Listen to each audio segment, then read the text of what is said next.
Grandes genios e inventos de la humanidad.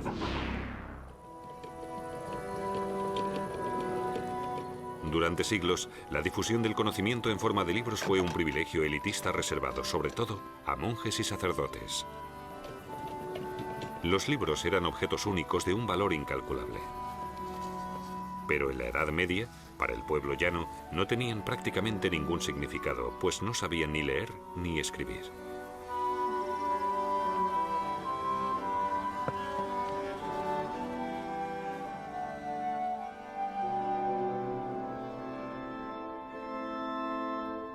En la Edad Media, los libros se confeccionaban a mano en los monasterios. A menudo, los monjes tardaban años en terminar sus artísticas copias.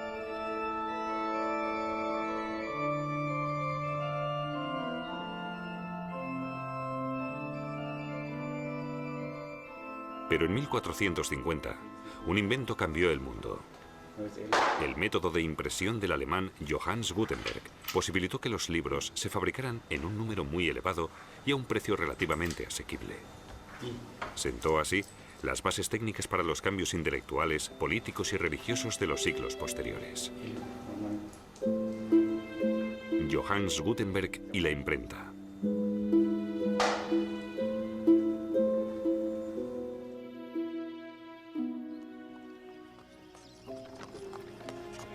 Johannes Gänfleisch, que después se llamaría Gutenberg, nació en Mainz en 1400. Su padre, un acaudalado patricio, se dedicaba al comercio. El joven Johannes ingresó en la escuela monástica de Mainz y a partir de ahí se le pierde el rastro, de momento. En Estrasburgo, donde Gutenberg se instaló en 1434, se recupera su pista. Allí abrió un taller donde se dedicaba a la talla y la fabricación de espejos. Los creyentes valoraban mucho sus espejos sagrados y tenían la esperanza de recibir parte del talante bendito que les atribuían.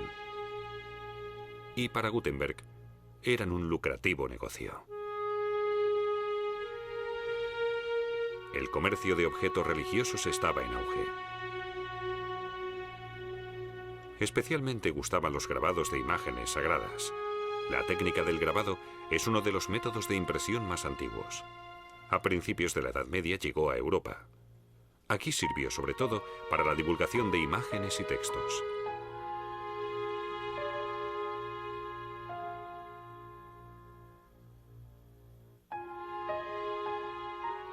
Pero la fabricación de las páginas sueltas era muy laboriosa. Primero se pintaba sobre una madera el texto invertido. De ahí se extraían las letras correspondientes. Después se teñía el grabado, se ponía el papel encima y se fijaba con la ayuda de un cortapapeles.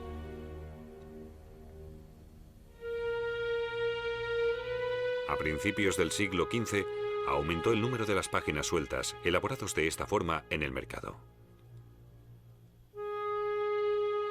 Después empezaron a integrarse en los denominados libros xilográficos. Con la venta de estos libros, la producción de textos escritos a mano ganó importancia. Los monasterios no tardaron en convertirse en centros de escritura laica.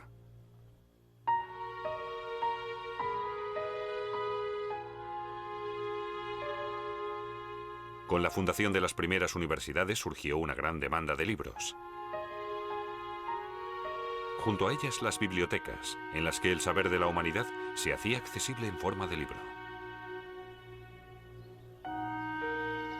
El momento exige una adquisición más barata y más rápida de libros. Los eruditos quieren, sobre todo, copias idénticas. Todo ello lleva a buscar fervientemente un nuevo método de fabricación. Y exactamente eso es lo que busca Gutenberg. En el año 1446 regresa a Mainz. Allí encuentra un socio de poder financiero, lo que le permite abrir su Werk der Bücher, su empresa del libro. Gutenberg tuvo una idea genial para las copias.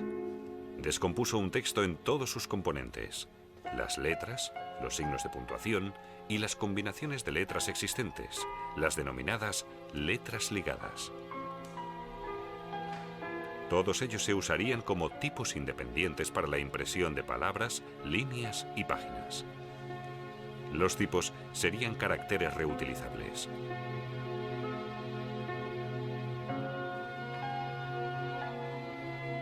Para su fabricación, primero grababa la letra invertida en un bloque de metal y con este golpeaba un cubo de cobre blando. Así conseguía una silueta hueca de la letra. Esta silueta, denominada matriz, definía la forma de los moldes reales que se fabricarían con plomo fundido. Para poder fabricar con rapidez todos los tipos necesarios, Gutenberg creó otro invento importantísimo: el instrumento de molde manual. Funcionaba como un molde de escayola rectangular. En un extremo se ponía la matriz. Entonces se introducía plomo fundido.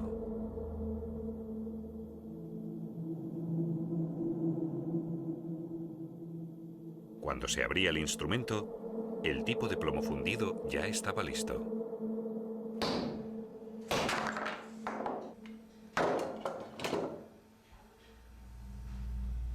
Como las matrices eran reutilizables, se podían fabricar un número ilimitado de tipos idénticos. Finalmente, el cajista componía las líneas con los tipos. En la galera, las líneas y columnas podían colocarse al gusto. Ya estaba listo el espejo de frases, llamado así en alemán por la composición invertida de las letras. El área de impresión se teñía con tinta de imprenta. Gutenberg la creó mezclando hollín, barniz y albúmina. La impresión ya podía comenzar. Para ello, Gutenberg creó una prensa especial basándose en el principio de las utilizadas por los vinicultores.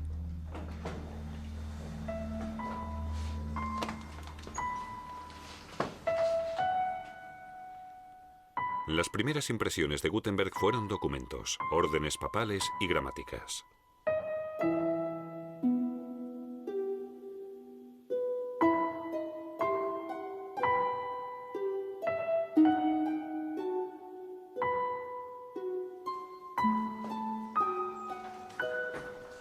Pero pronto se aventuró en un inmenso proyecto: la Biblia Latina.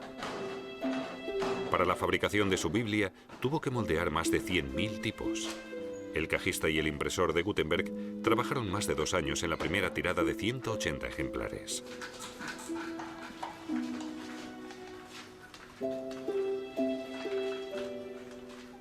El texto se imprimió en letra gótica, inspirada en la escritura a mano. Al final, el iluminador añadió las iniciales de colores y los dibujos. Con su Biblia, uno de los libros impresos más bonitos del mundo, Gutenberg demostró que los libros xilográficos podían competir en belleza con los escritos a mano.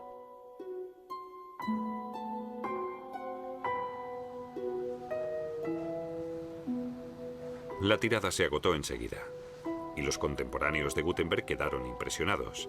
Por primera vez, había tantos ejemplares disponibles de una obra. Y además todos ellos eran idénticos. La palabra escrita se unió en un objetivo.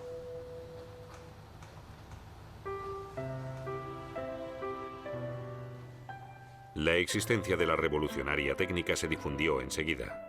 Pronto se abrieron las primeras imprentas en Bamberg, Colonia y Basel.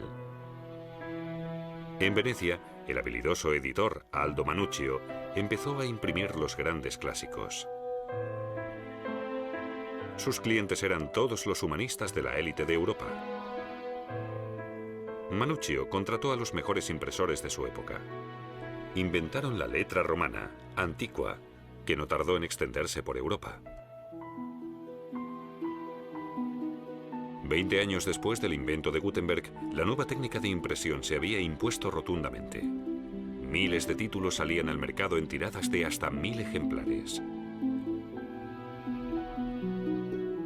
Ahora, el pueblo llano podía acceder también a los libros, y la alfabetización de la sociedad permitió que el número de lectores aumentara cada vez más.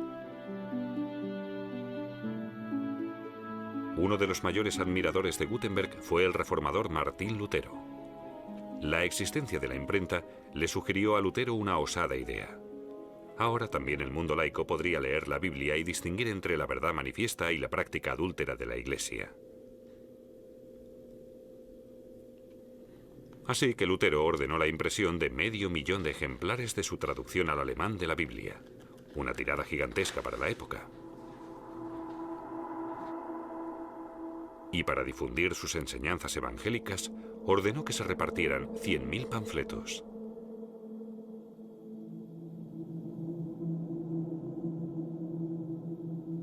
Pero no fue solo Lutero. Emperadores, reyes y ciudades imperiales libres también usaron la imprenta para cumplir sus objetivos. Pronto las páginas impresas empezaron a usarse para la difusión de noticias. Cuando en 1524 se supo de la existencia de una constelación rara, el país se inundó de noticias anunciando una inminente inundación.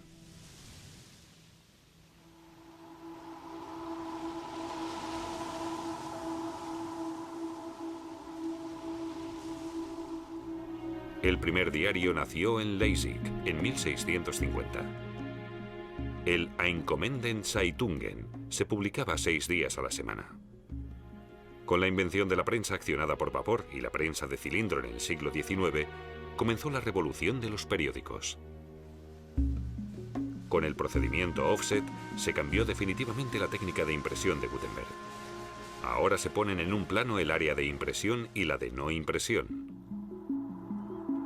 Primero se transfiere con láser el área de impresión sobre una fina plancha de impresión. Después, la plancha se humedece con agua para que el área de no impresión no absorba la tinta. Y por último, se aplica la tinta grasa, que solo se fija en la superficie iluminada. En el procedimiento offset, la plancha no transfiere directamente la tinta al papel. La tinta se compensa después en un rodillo de goma. De ahí el nombre de offset en inglés, y de ahí pasa al papel. Así se puede imprimir de forma rápida e incluso en papeles de bajísima calidad. El procedimiento offset es el método de impresión más utilizado actualmente. A pesar de su posterior desarrollo, Johannes Gutenberg sentó con su imprenta las bases del mundo de la comunicación actual. Su invento se considera hoy uno de los más importantes de la humanidad.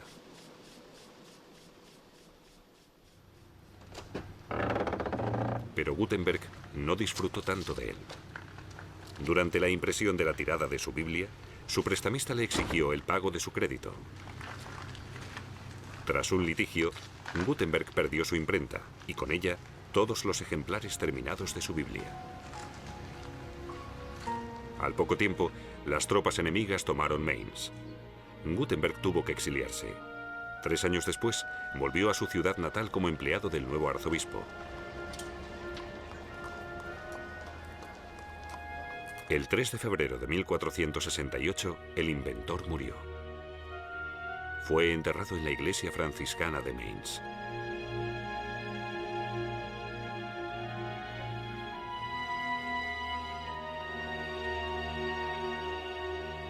Con la creación de la imprenta, Johannes Gutenberg consiguió cambiar el mundo para siempre.